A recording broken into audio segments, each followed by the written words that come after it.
This is the International Space Station, a $100 billion laboratory, floating 250 miles above our heads. It's one of the most complex machines ever built. And to keep it running, astronauts have to be more than just scientists. They have to be mechanics, electricians, and construction workers. But sometimes the most important work isn't inside the station. It's outside. This is called a spacewalk, and it is one of the most dangerous jobs in the universe. This footage you are watching is from March 30th, 2017. And it shows the day that a routine construction job turned into a high-stakes emergency, all while floating in the void.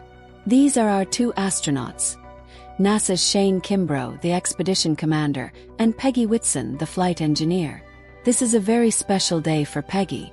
At 57 years old, she is already the oldest woman to ever fly in space. And on this day, the moment she floats out of that airlock, she officially breaks the all-time record for the most spacewalks by a female astronaut. This is her 8th spacewalk. She is a living legend. And on this day, she is going to need every single bit of that experience. Their to-do list for this 7-hour construction job is long and very complicated, all to prepare the station for the future. First, they need to plug in a giant piece of equipment called PMA-3. Think of it as a new front door for the station. A few days earlier, a robotic arm moved this front door from one part of the station, the Tranquility module, to a new, more useful spot on the Harmony module. This was to make room for the next generation of spacecraft, the space taxis from companies like SpaceX and Boeing. Kimbrough and Whitson's first job is to go to this new front door and plug in all the power and data cables.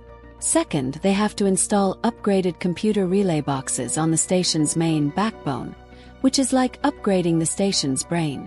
And third, and this is the most important part of our story, they need to install armor. Because the robot arm moved that front door, the old spot where it used to be is now empty. This spot on the Tranquility module is now just a hole, exposed to the raw vacuum of space.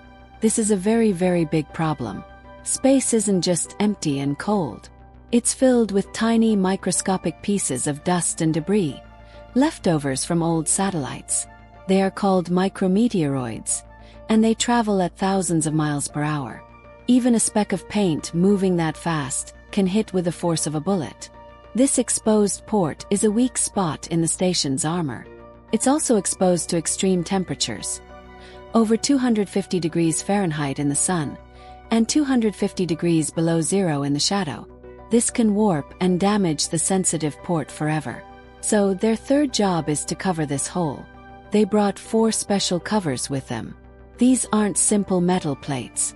They are advanced multi-layered fabric shields, each about 5 feet long and weighing 18 pounds. They are designed to block those tiny space bullets and keep the temperature stable. The spacewalk is going well. They are about halfway through their 7-hour marathon, working on installing these 4 shields. And then, the one thing you never want to happen in space happens. One of the 18-pound shield bundles, which was tethered to the station, somehow comes loose. In the silence of space, Shane Kimbrough's voice comes over the radio to mission control. "Peggy, I don't have a shield." Just like that, it's gone. Peggy Whitson looks around and spots it. Ah! It is right by the radiator. It is moving station zenith. Maybe half a foot a second. The 18-pound shield, a critical piece of armor, is now slowly, calmly, and irreversibly floating away. It is now a new, dangerous piece of space junk that mission control will have to track. But there's a much bigger problem. The astronauts are 250 miles from Earth. They are holding 3 shields, but they have a hole that needs 4. The station's sensitive port is exposed.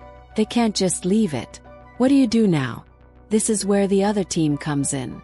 On the ground, at Mission Control in Houston, the flight controllers aren't panicking. They are problem-solving. They see the lost shield on their monitors. They know the port must be covered. But how? They don't have a spare shield. Then, an engineer in a backroom has a brilliant idea. Remember job number 1. When Peggy Whitson was plugging in the new front door, the PMA-3. To get to the cables, She had to remove the old temporary thermal cover that was on it. That cover is still there, folded up and stowed on the side of the station. The engineer asks, "What about that cover? Can we use that?" It's a long shot. This cover was designed for a different part.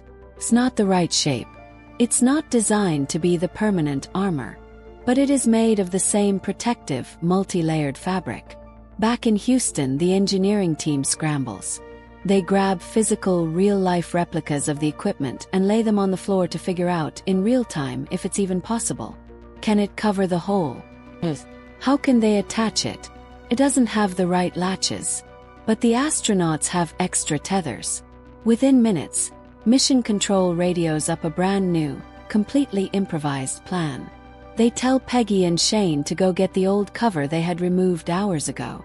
They guide them step by step on how to jury-rig it over the exposed port, all while wearing bulky, pressurized gloves. This is like trying to fix a car engine while wearing oven mitts, floating in the dark, with a car driving at 17,000 miles per hour. But this is why you send humans to space. A robot would have been stuck. A robot can't improvise. Peggy Whitson, on the very day she became the most experienced female spacewalker in history, and Shane Kimbrough, her commander, don't miss a beat. They calmly take the new plan and get to work. They maneuver the big fabric cover into place. It's a struggle, but they manage to fold it and secure it over the exposed port, protecting the station. The hole is covered. The station is safe. After 7 hours and 4 minutes, they finish the rest of their work and return to the airlock. The spacewalk is a success. From the ground, Mission Control is amazed. Peggy Whitson radios down to the team in Houston. "You guys came up with a fantastic plan on short notice. What you're watching isn't a story of a failure. It's not about a lost shield. It's a story of ingenuity. It's a perfect example of the incredible teamwork between the astronauts in space and the brilliant engineers on the ground." On the day she set the record, Peggy Whitson showed the world why she is a legend. Not because she spent the most time outside, but because when things went wrong, she had the skill and the calm to help make it right.